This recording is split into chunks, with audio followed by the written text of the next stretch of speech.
Veronica, I know it's hard to kind of like share the story, but if you were to briefly talk about your experience and just make people understand the concept behind what you've experienced. I know most of you probably here have heard my story, so I don't want to go into details, and I know we don't have time. I lost my son, who was diagnosed with leukemia when he was only 22 years old, and he was a third-year student in university. I know here, as mothers, there is nothing we cannot do for our children. And when I look at all of you, I see resilience, so I wouldn't be sitting here saying that I'm anything special, because I think every woman is very resilient in the things we go through. But for my personal experience, having that diagnosis or having that call actually is something I'll never ever wish a mother to go through. And when I got the news, it was devastating. And the one thing I like telling people is that we hear things that are happening out there, but we never ever think that it will happen to us, because we always think it's happening out there to others. But until it happens to you, it really shocks you. And then that's when you become another statistic in terms of going what other people are going through. So when he was diagnosed with leukemia, it was devastating for him as well as for him. He was young, he was vibrant, he was very charismatic. And to be honest with you, I am a single mom. I had brought them, 2 of them. And just when he was on his prime, you can imagine how it hit me, because I had gone through so much. And when I was listening to these young ladies who are talking here, and the things that they have gone through, and also the things all of us have gone through, you can't imagine, after working so hard and your son getting to a place where he's becoming a man, he is now becoming responsible, and all of a sudden, then something so terrible happens. It was devastating. To be honest with you, when I got the news, I didn't know what to feel. I didn't know what to think. How do you feel? It was really, really difficult. But moving on, we were told he had leukemia and he needed a bone marrow transplant. Bone marrow transplant, I had heard about it, and I heard about leukemia. I knew what leukemia was, but I always thought it happens to others, right? Yes. Bone marrow, I had heard about bone marrow, but now I had to know it. But what was more devastating was to understand that because of his ethnicity, he couldn't find a donor.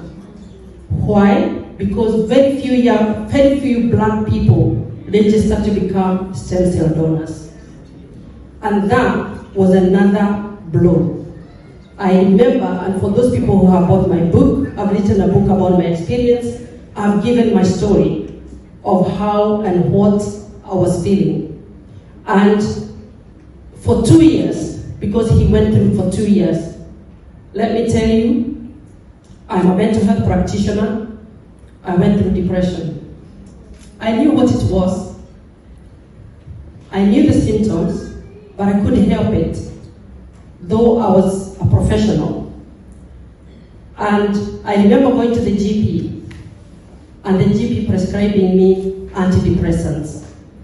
And my question was, if I take these antidepressants, personally as a mental health practitioner or as a mental health nurse, I know what antidepressants are. I know their effects and side effects, and I know why they are prescribed. And my question when I went home was this: do I really need these antidepressants? Will they solve my problem? Because ladies, at that point, what I wanted and what I needed so much was my son to get well. But the situation as it was, when I looked at it, he was not getting well because he couldn't get a donor.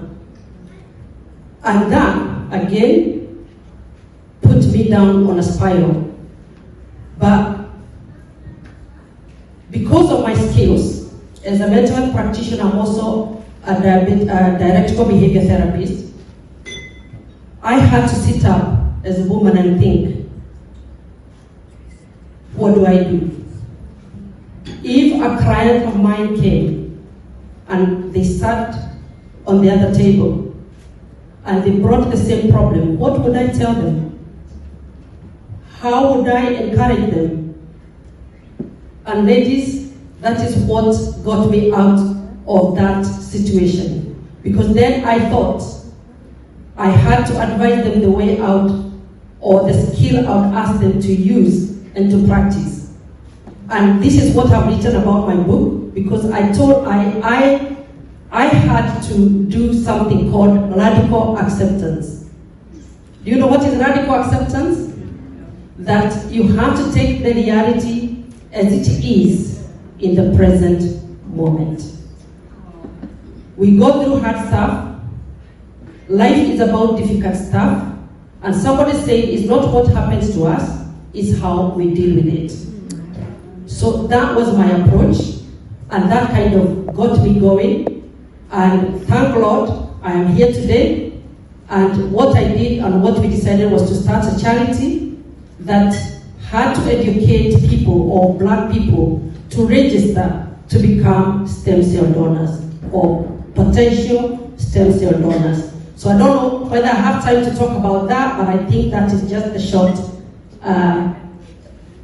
story of what I've gone through. And thank you so much.